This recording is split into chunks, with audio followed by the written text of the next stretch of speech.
morning. Morning. I declare Florida American Legion College Class of 219 reconvene. At this time, I'd like to reintroduce our National Executive Committeeman, Dennis Boland. He's got an important introduction to make this morning. Thank you. Amazing. Morning. Well, it's an honor today to introduce our special guest. You know, to become a national commander, once you get the nod, it takes 2 years of campaigning. What a lot of people don't realize, it costs about $300,000 to campaign to be a national commander, because you have to hit all of our departments and plus other functions that you have to do around the world. Once you do become the national commander will probably be on the road from 340 to 355 days in the year. This year, our national commander figures he'll be on the road for 350 days, so he'll only be home with his family for 15 days. Our national commander is eligible for the American Legion, serving in the United States Army in the Old Guard. He was on the Presidential Salute Battery, saluted a lot of dignitaries and also burials at the Arlington Cemetery. It's indeed an honor to introduce our national commander, Mr. Reistad, from the great state of Virginia. Order on your feet.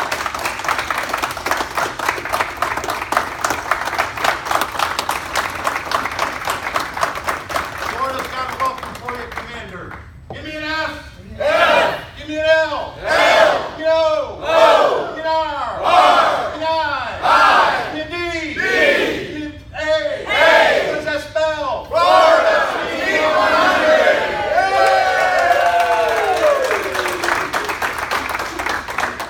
Please be seated.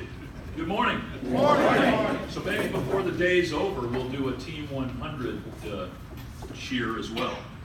All right. We're getting a lot of those on Facebook, and you know, I consider it to be a rather inspiring thing to do better than the last one that was posted. There's some floating around I haven't even seen yet, but, and I think what that does is it inspires us to keep membership in front of our mind. And well, first of all, I'm very pleased to be here. I didn't actually write a speech for this class, so I consider it maybe, you know, I'll talk a little bit and maybe give you all an opportunity to ask questions, because, you know, I've had the opportunity in my own department to attend Legion College many times and to teach Legion College many times. Our Legion College goes back, I think, back to the late 50s, early 1960s. Someone saw a need for it back then, and I look at some of the panoramic photos that were taken in the early days, and you probably have 100 people or 120 people in these photographs. And even today, our Legion College is on par with our spring and our fall conferences. We get really, really strong turnout. A lot of the same faces over and over again. And you know, as far as learning from the book is concerned, you know, you can sit down and review it and review it and review it, but I think the really important part of continued participation in this type of forum are the people that you meet and the experience that some of them bring to the table.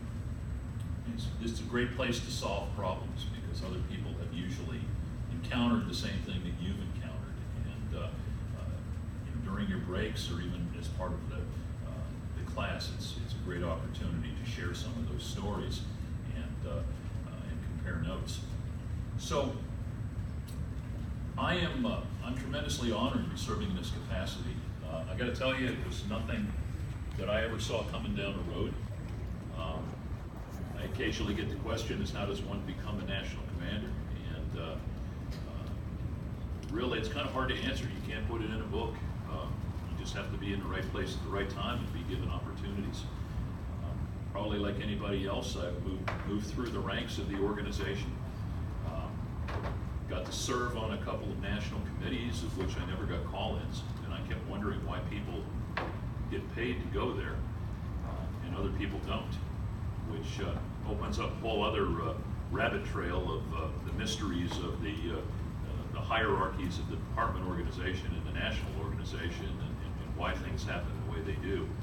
I think I'm still learning how that happens, but I was given an opportunity to serve at a relatively high visibility position of National Legislative Council Chairman, which really necessitated me to come to a couple of meetings a year and read off a script. And in time, the vacancy occurred for the commission chairman, and because I was already serving in the capacity I was in, I was given consideration for it. And I fully expected, getting on that commission, that I would stay there.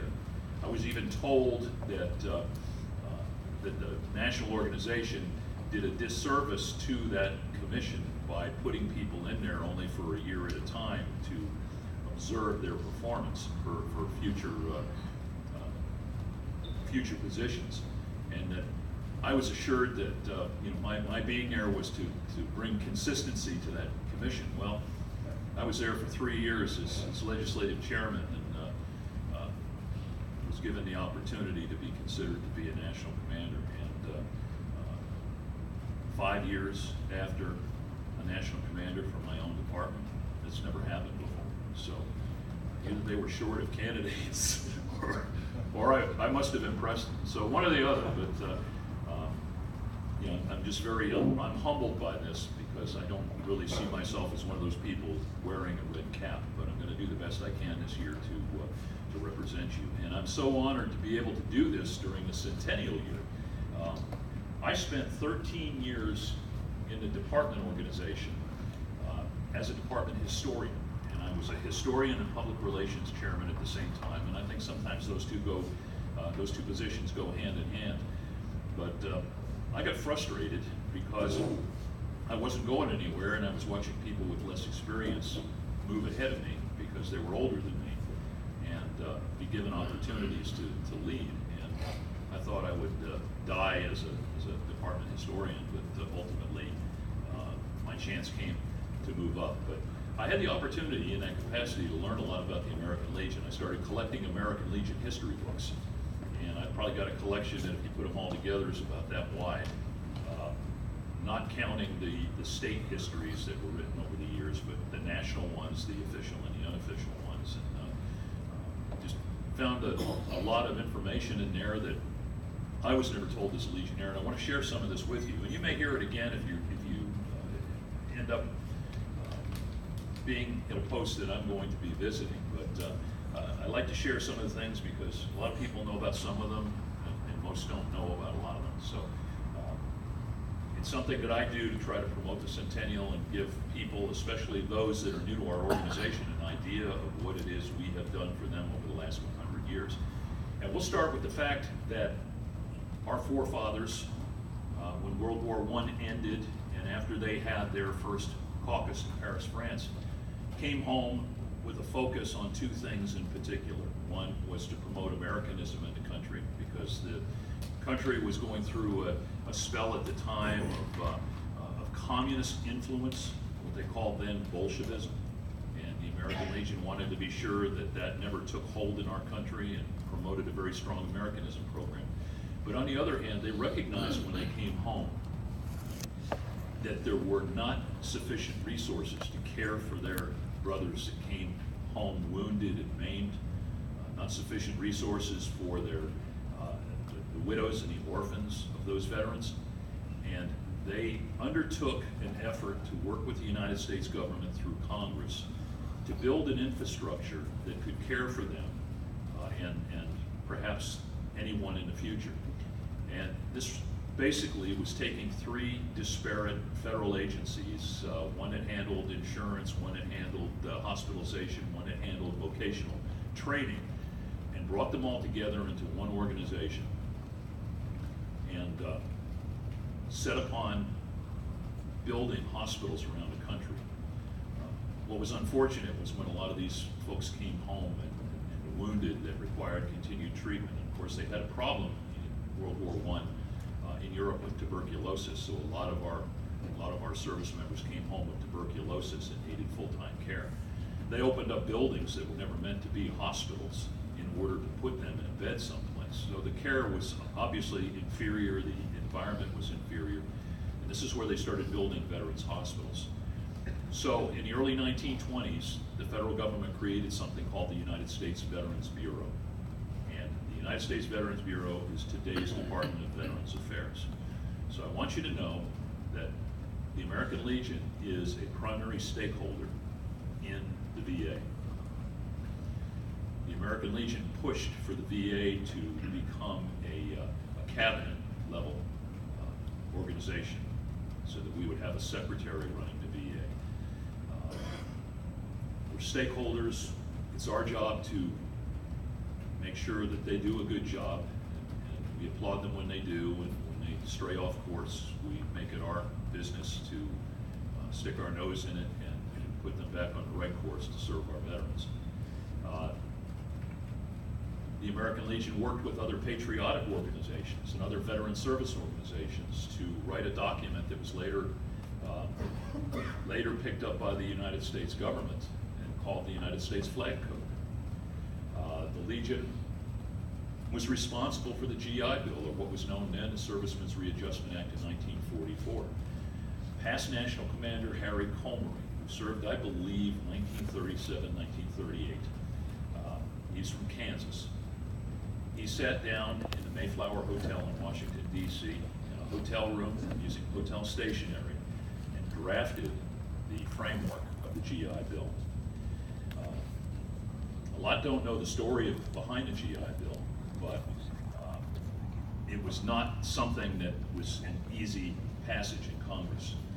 In fact, there were probably as many people against it as there were for it. And those that were against it were largely against it because of what they anticipated to be the cost to the federal government. In other words, they thought it would break the treasury if it was passed. There were too many great things being proposed to give up to our veterans. You know, your advanced education, your guarantee of home loans, your small business loans, and the like. And it took one congressman that was actually located in the South. I don't know what state, do you know? Georgia. Located in Georgia. Now, my understanding was that he was down there campaigning or meeting with constituents. I don't know. You mentioned last night that He was ill, and it was a tie at the House committee, or in Right. the committee, and the Legion went and picked him up and drove him to Jacksonville, and we had an Eastern Airline, which was affiliated with the Legion, fly him from Jacksonville to Washington, D.C., and he made the vote to go our way. cast the deciding vote. And his name was Gibson from Georgia. And the rest was history. But instead of our country, our budget being broken by the GI Bill, it created great prosperity in our country, and prosperity at that time like we had never seen before. And that has since, we've followed that GI Bill in different manifestations up to today, where we have what they call the Forever GI Bill. And the great advantage over the Forever GI Bill is, in large part, there's no deadline as to its use. Looking at the audience here, if you had the GI Bill that I had, you had 10 years to take advantage of the benefits. If you did not use those benefits, that bill went away, or those benefits went away, and that was, that was that. Today, that's not the case. There's no end date on it. Secondly, and this may be conditional in some circumstances, but the service member can convey the benefits to a family member if they choose not to take advantage of it themselves. So what a great advancement over the original. The Legion was largely responsible for the veterans preference that we have in federal hiring. Your 5-point and 10-point preference, 5 for being a veteran, I think 10 for being a disabled veteran. That was the American Legion working with Congress to get that to happen. The American Legion also worked with our Congress to ensure that they started veterans committees to deal with veteran issues, which were becoming more and more prominent. And it was at the advice of the American Legion that they formed what is today our House and our Senate Veterans Affairs Committees. And I will have the honor to represent the American Legion, just a few weeks away in Washington, D.C. to present testimony to a joint session of both of those committees in Washington, D.C. during our Washington conference for the purpose of conveying our legislative objectives and our legislative priorities for the year. So we are still revered and given that opportunity to pull both of those committees together at one time to hear directly from us. And so we obviously have influence on Capitol Hill. Star Spangled Banner, our national anthem. The American Legion worked very hard to ensure that that occurred, that it became our national anthem. In 1932, the American Legion created the Sons of the American Legion, and their purpose in doing so was to have somebody carry their legacy forward. They anticipated that they were going to die off, and with them the American Legion would die off, but the Sons of the American Legion would live and carry on the work that they were doing that they felt was so important in our country. But as we know, World War II came along and built back the ranks of the American Legion, and that was never a worry. One of the things that was happening during that time, and if you ever have an opportunity, the Legion has taken and archived a lot of their historic documents to include their magazines from the very beginning to today. And you can go back and you can search those magazines. And I was reading one maybe a couple months ago, and it was talking about the American Legion posts back in the 1930s, creating what they called last men's clubs. And basically what that was is, you know, counting those that die until you're down to the last man, and the last man, I guess, you know, gets to keep the bottle that they all toasted from every year when somebody passed. But I thought that was rather interesting, you know, anticipating the demise of our organization at the time. We were involved in the Tomb of the Unknown Soldier. If you received your Legion magazine and read it about a month ago, you would have seen that, for lack of a better term, illustrated story or cartoon that was in there called The Lore of the Legion. They do it every month now during the centennial. And that talked about a founder of the American Legion by the name of Hamilton Fish. And Hamilton Fish was a founder of our organization, was a World War I officer. Interestingly, Fish was assigned as an officer to a unit called the Harlem Hellfighters, which fought very bravely in World War I. And what was unique about them is it was an all-black infantry regiment from the New York City area.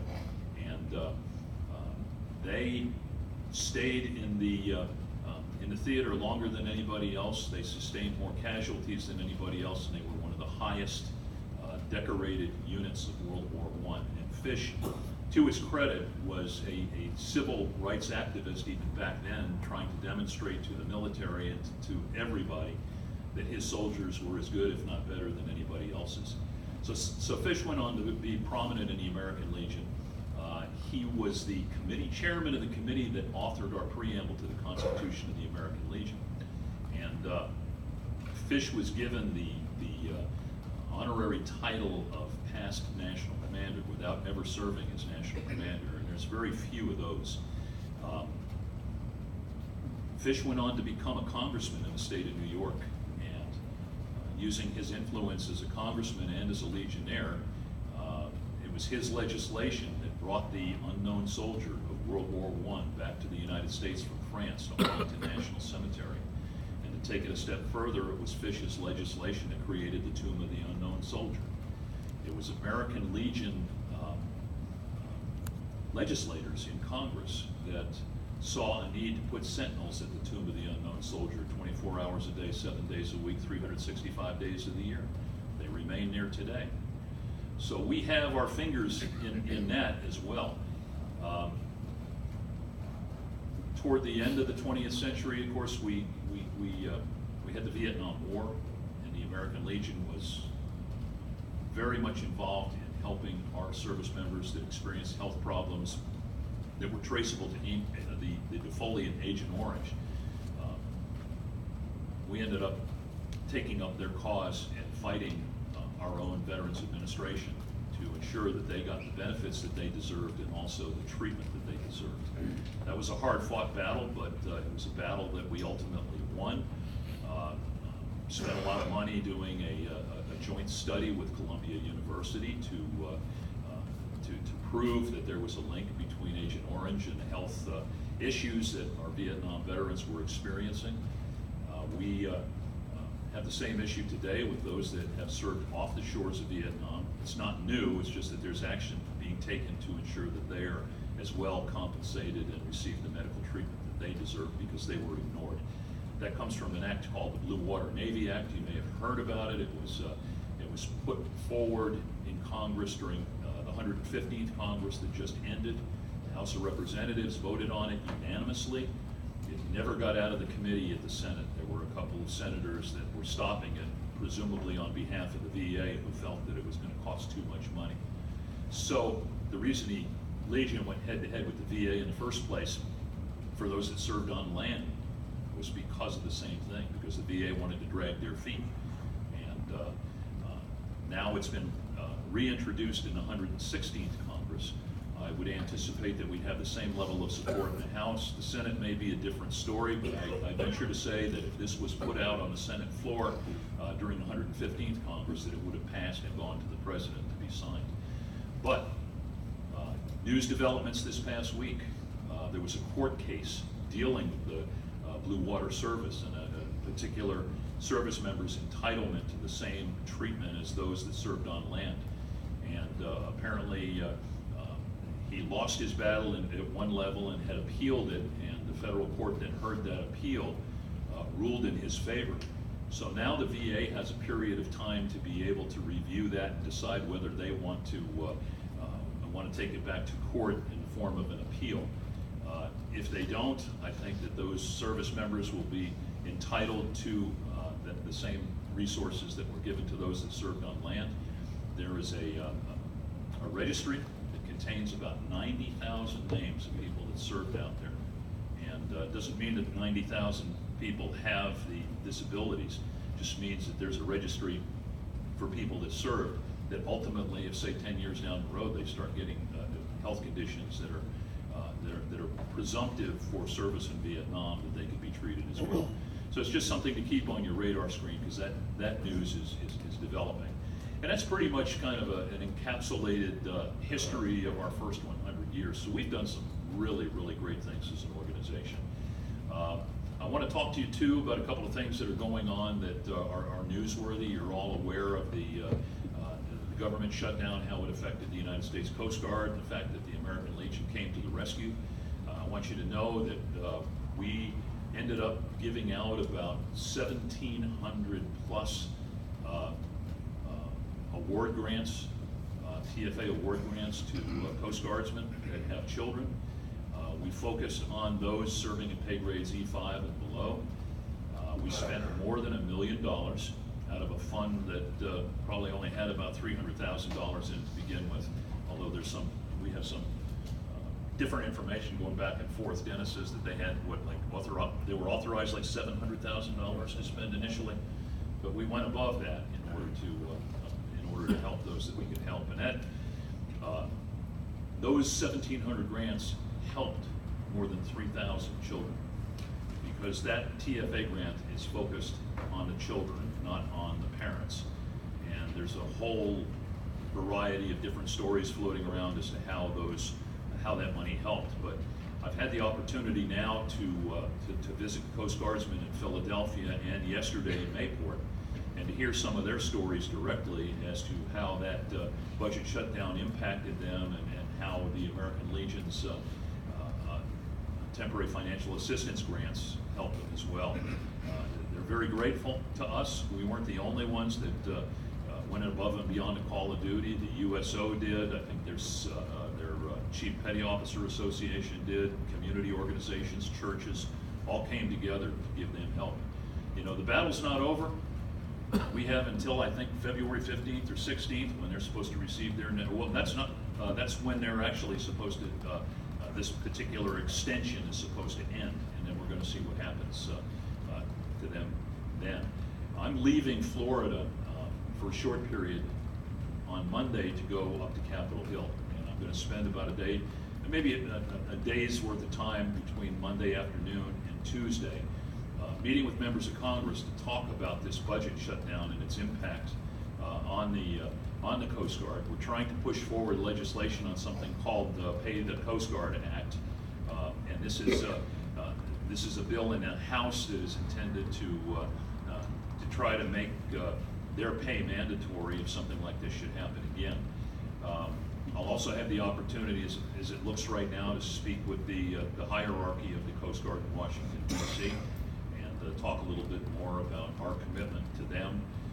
One of the things I'm trying to do as well is to raise money for the American Legion's Veterans and Children Foundation, which is a relatively new foundation that is kind of an extension of the, what was the other fund that this came out of? Was the endowment fund, I believe.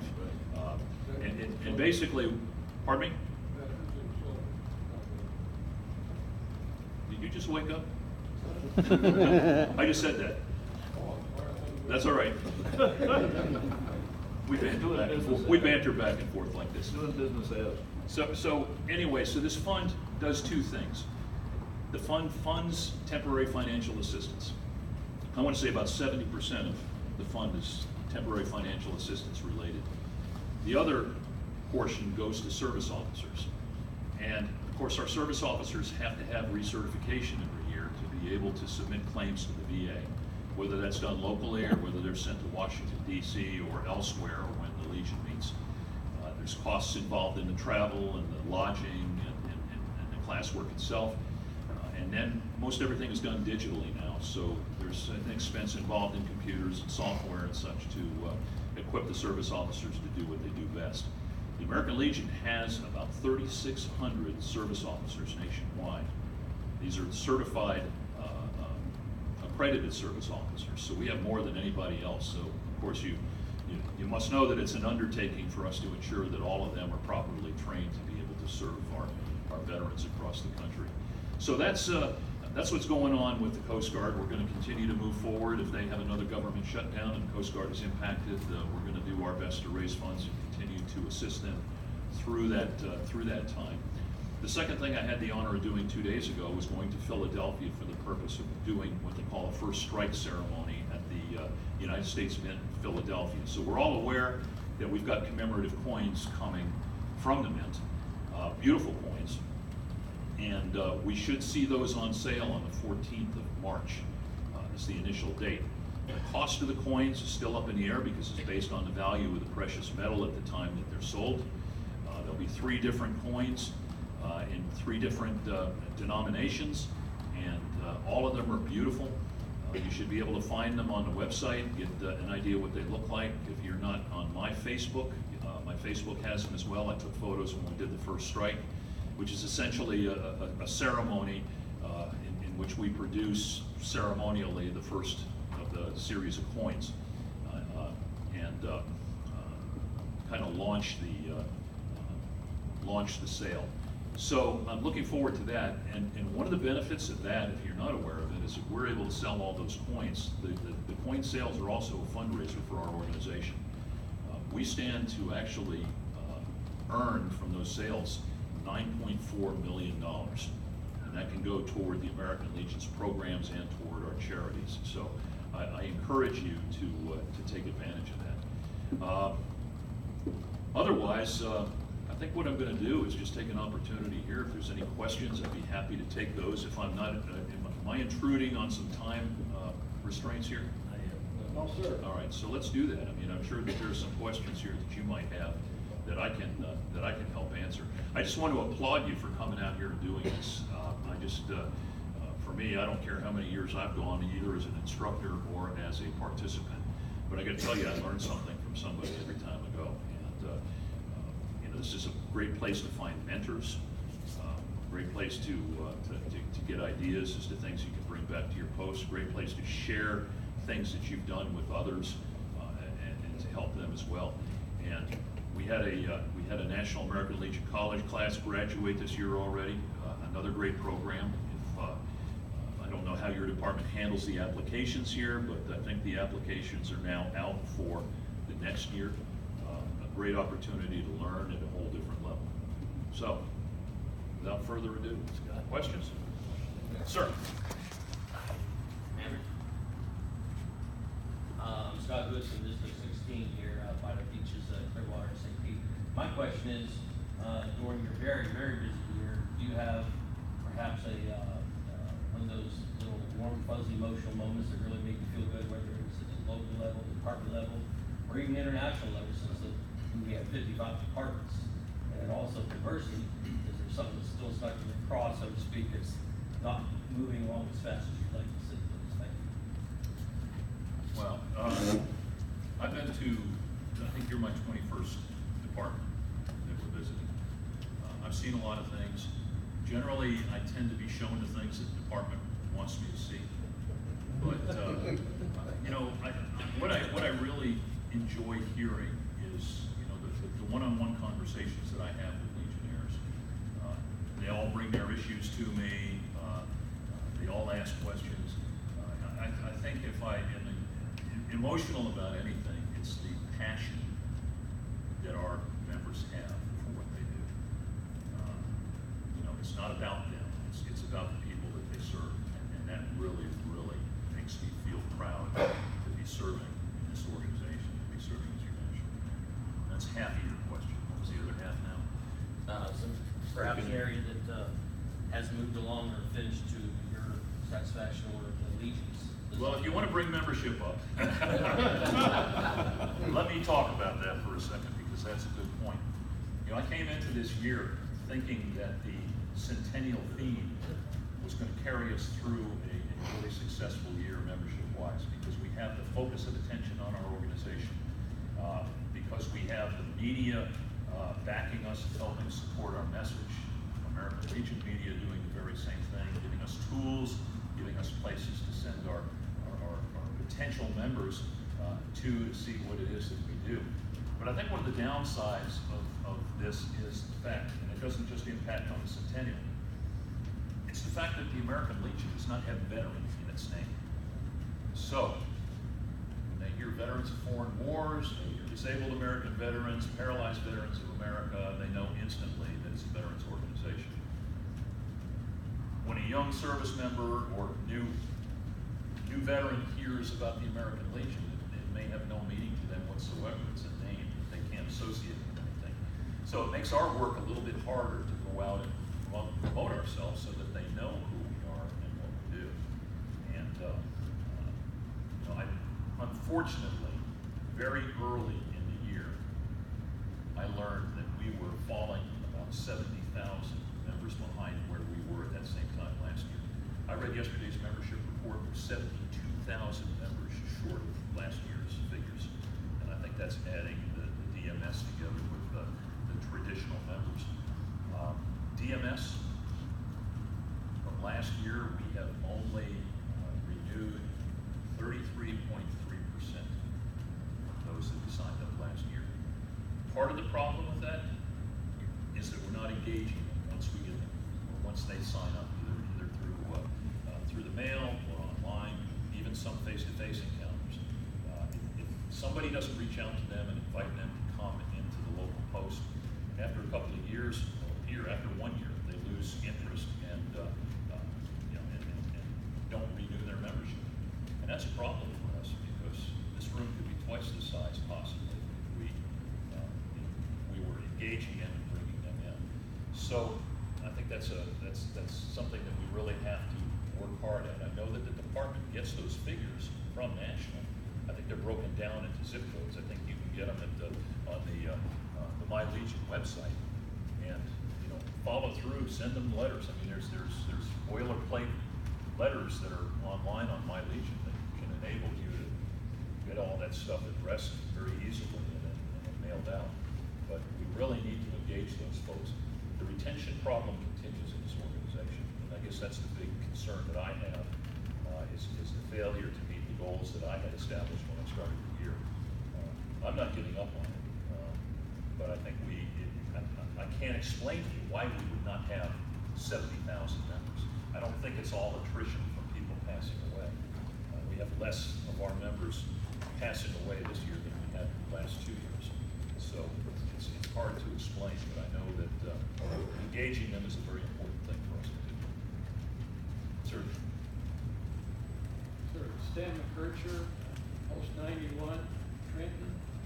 And I'd first like to make a mention about the Legion College and its very valuable, and the lesson that I learned was how you put in a resolution. Now, my question to you is, if I put in a resolution, and going back to what you said about the veterans in Vietnam and exposure to toxic environments, have you any knowledge of anybody going in second and third generation applications to those veterans benefits? I'm not sure I understand your question. Okay, my boots on the ground, Yeah. my children might have, it might affect my genome and passing it on. Birth to defects children. and such. Yeah. I honestly don't know. I can answer that again. Go ahead, sir. We have, here in Orlando, we had an organization called the Birth Defects of Vietnam Veterans. Okay. And our national organization, as I told you, I'm the president of the Child Welfare Foundation. We gave them the original grant here in Orlando from the Child Welfare Foundation, and they found out that yes, the children of Vietnam veterans exposed to Agent Orange do have a problem. So that came out. Now they basically are birth defects of children organization is what they call themselves. But originally, that's where they started out, and they did find out that yes, children of Vietnam veterans do have a problem that will affect their health. So we did find that out. So I guess my question would be if would I write a resolution and present it to national that concerns second and third generation child welfare? So here's what I would suggest you do in a case like that. We have hundreds of resolutions that are on file with the American Legion. I would call the National Librarian first in Indianapolis and ask him to research that question to see if there already is a resolution on file for that, and whether, I guess it would have passed, it would pass if it was on file. So I would suggest that before you do anything, because you don't want to replicate somebody else's work that's already been done. Thank you. I was just amazed. I sat on a resolutions committee a couple of times in order to observe what was done on that committee prior to assuming the position I'm in now. And I found it very interesting how many resolutions we actually have and how many issues are addressed. It makes it very difficult for me to sit up front in front of the House and Senate Veterans Affairs Committee, and if they have specific questions about issues like that, I probably will have to rely on people in the divisions, like the division directors, to tell me as to whether there is a resolution, because there's so many of them. That's why I would suggest you don't replicate someone else's work. Check first to see if it's already been done and where it stands. Is that it? Okay, well, sir. Commander Lamar Carroll, Post 392 in Hamilton, Florida. I don't think they did it. I don't know when they did it. But please pass on to folks at National that the electronic version of renewing members and the electronic ability to transfer members is fantastic. I'm hearing that also. It makes my job as the adjutant so much easier. One thing I would like to ask that maybe you can take back to National is when we add a new member, we can't generate a membership number for it. So all we do on the card is put a T and whatever the three-part card number is, for example, T000682. Well, instead of using that temporary number, it would be very nice for us to be able to generate a new member, so we can put a member number on the card for that new member. Okay. I don't know if that's going to be more effective coming from me or coming from you directly. My first suggestion to you would be to call the membership number and headquarters directly and make that recommendation. You're dealing with it on a day-to-day basis. You know the technical aspects of it. I don't. I'm just carrying a message from somebody that I met. I can certainly do that, but I think it would be better for you to call them and explain yourself as a user do you feel that way? And I can carry the message to them that I met with you or met with the group here, and that was one of the suggestions that was made. Commander, can I address that? Certainly. Bruce, correct me if I'm wrong, but when you create a new person, when that is processed, you get their permanent membership number. Correct. It takes a couple of weeks because they have to do the research to see if they were a member previous. You don't want to generate a number automatically because they may have already been a member, they forgot, they lost their card, who knows what they tell you. So they have to generate a temper, but within 2 weeks, you have their permanent number.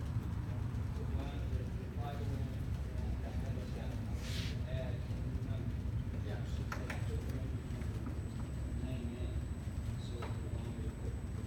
Right. And as soon as I put it in, it came up and said this person was a previous member. Right. So that program does work that way. Right, sometimes the names are different, I mean, the system is based, so you do get a temporary when you start, but when it's finished being processed within 2 weeks, you'll get a permanent. And temporary only exists at your level. Once you punch him in, he's getting a permanent number. Anything else?